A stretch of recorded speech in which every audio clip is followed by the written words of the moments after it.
warahmatullahi wabarakatuh. Yang terhormat Ibu Falahul Aulia MPD selaku dosen pengampu mata kuliah Psikologi Perkembangan dan teman-temanku semua yang berbahagia.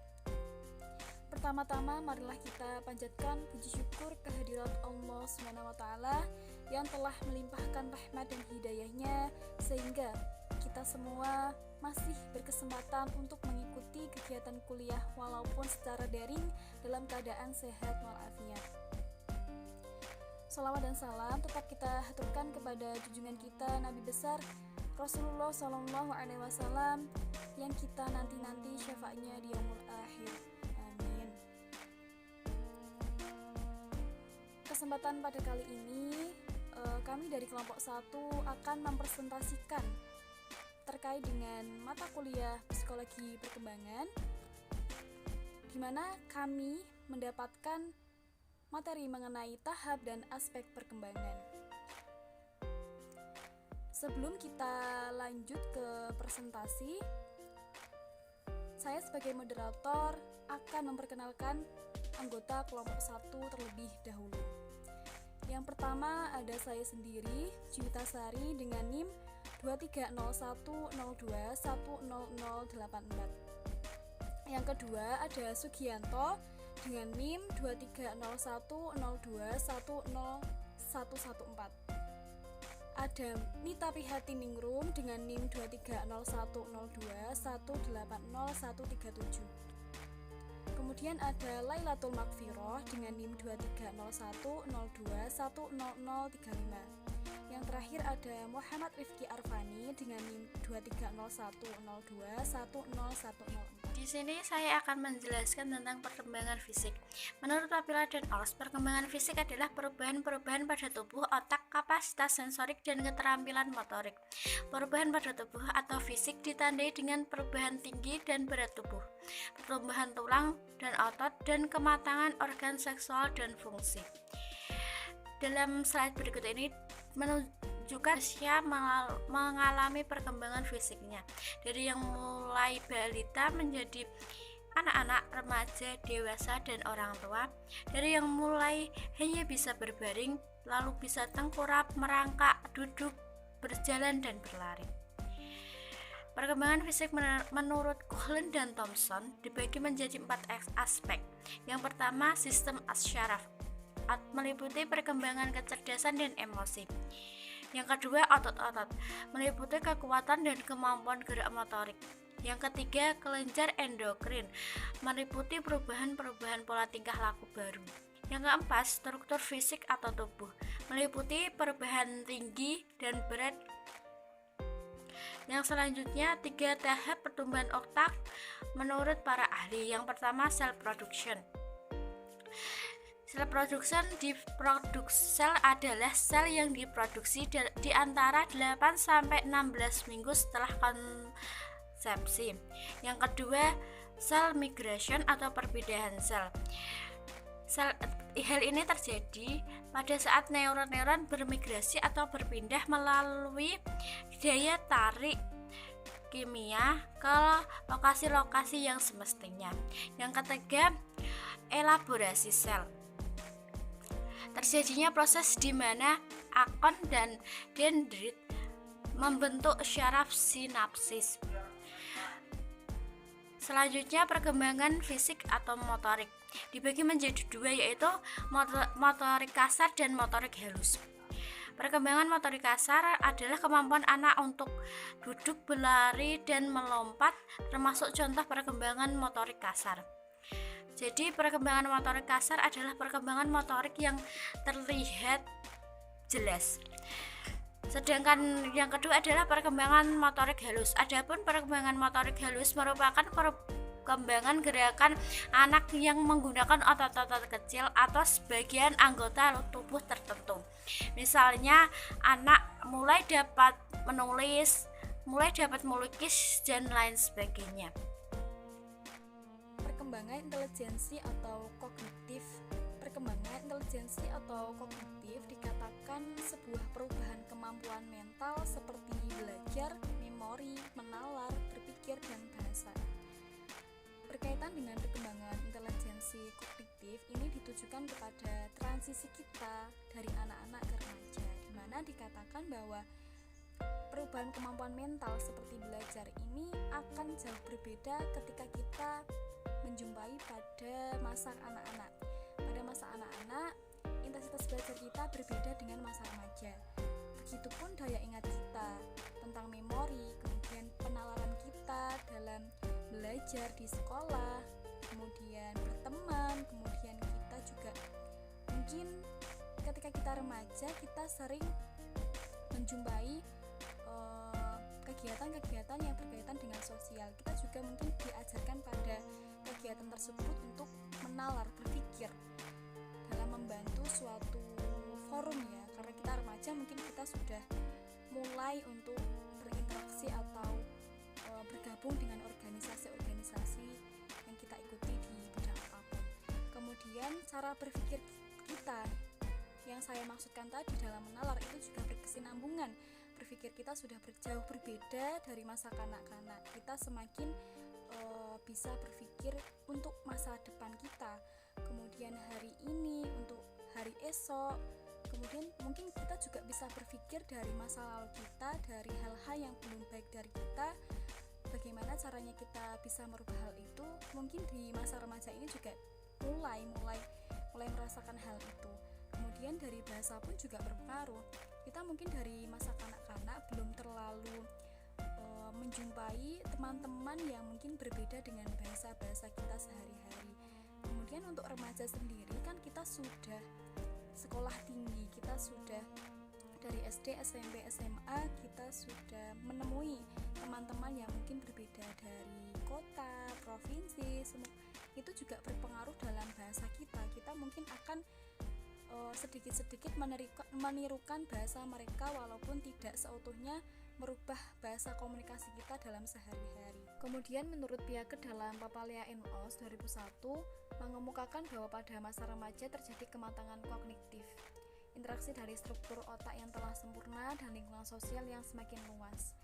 Ya, seperti yang saya jelaskan itu tadi, semakin kita berada dalam umur-umur yang mungkin bisa dikatakan remaja, kita akan memiliki perubahan-perubahan yang berbeda dari masa anak-anak.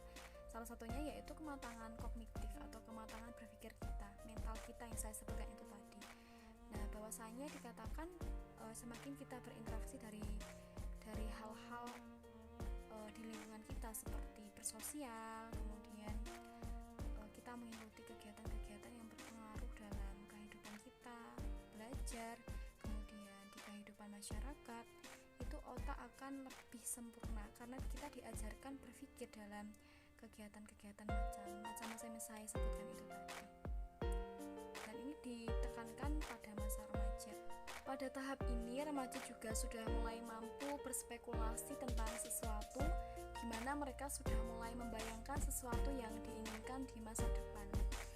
Nah, pada masa remaja ini memang kita akan mampu berspekulasi, berpikir tentang ekspektasi kita nanti. Contohnya seperti membayangkan sesuatu yang diinginkan di masa depan. Kita akan memiliki tekad. Mungkin dari beberapa orang, dari beberapa remaja itu akan memiliki suatu keinginan untuk masa depannya, dan itu maksudnya berspekulasi itu tadi. Berarti mulai masa remaja inilah mulai memiliki keinginan-keinginan yang lebih bisa dipikirkan untuk masa depannya, dan bagaimana caranya ia akan mencari-cari dan mungkin tekadnya itu lebih besar daripada masa kanak-kanak. Ya jelas, karena masa kanak-kanak belum bisa berpikir sedewasa ini. Walaupun dikatakan belum dewasa, transisi kita ke dewasa kan salah satunya itu juga banyak bentuk-bentuknya. Seperti kita diajarkan untuk dewasa itu sebenarnya gimana, kemudian persiapan apa aja yang bisa kita siapkan dari remaja ini ke masa dewasa nanti.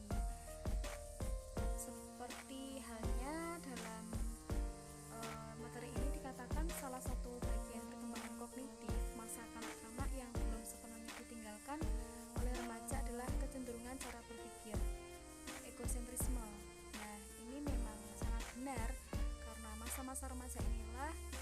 satu yang mungkin dari sebagian orang masih susah untuk dihilangkan, karena egosentrisme ini sudah terbawa dari masa kanak-kanak.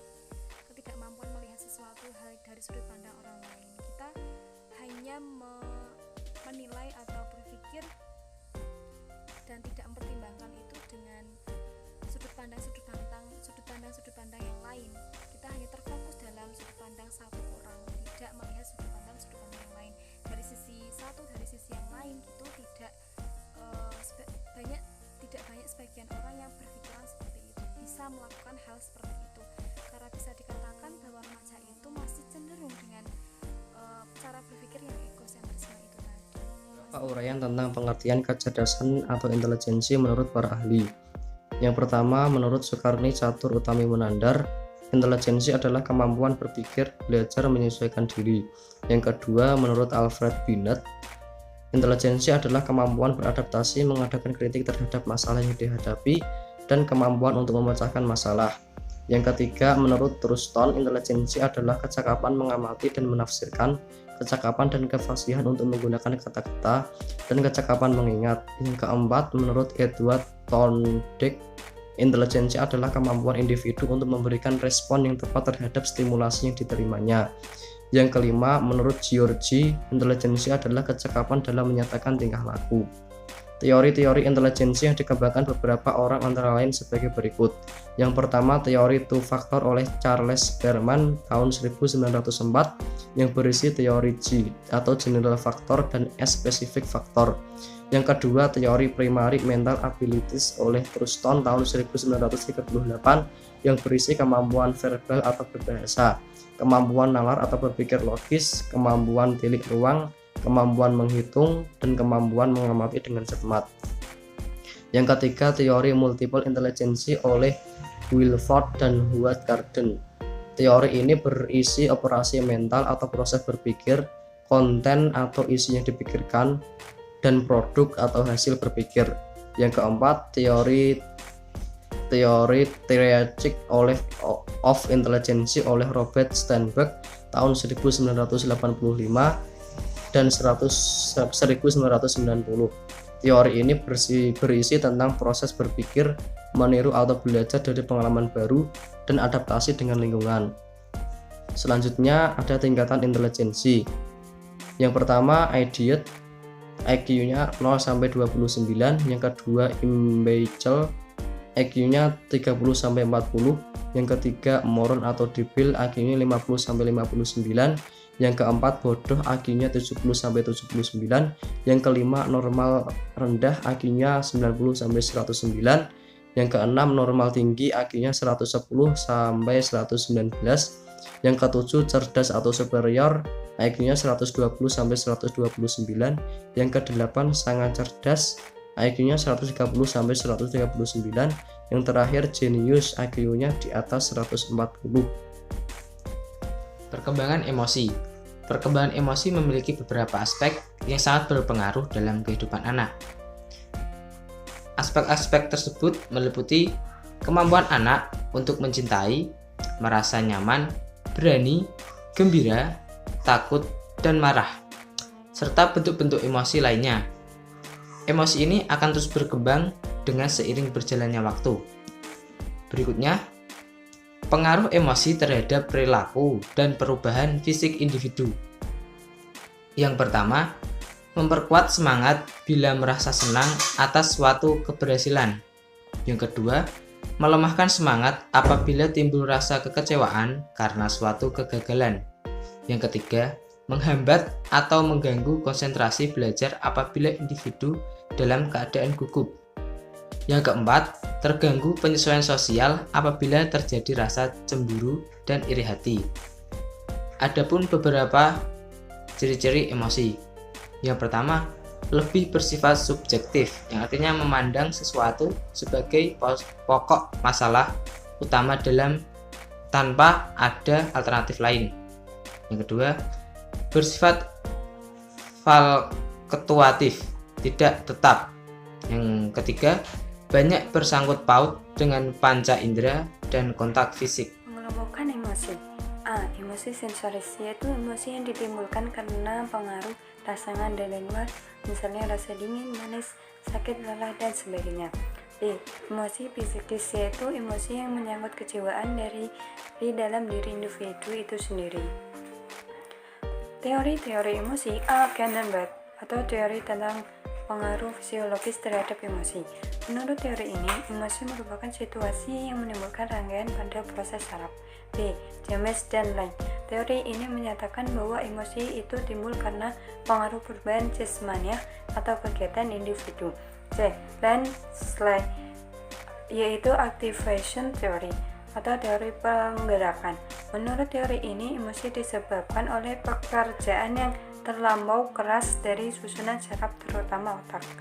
Itulah berbagai penjelasan dari kelompok kami. Saya akhiri dalam presentasi hari ini. Semoga ada manfaatnya. Kurang lebihnya kami mohon maaf. Jika ada kritik dan saran dan pertanyaan dari teman-teman semua, silakan langsung saja menulis di kolom komentar di bawah ini. Terima kasih. Wassalamualaikum warahmatullahi wabarakatuh.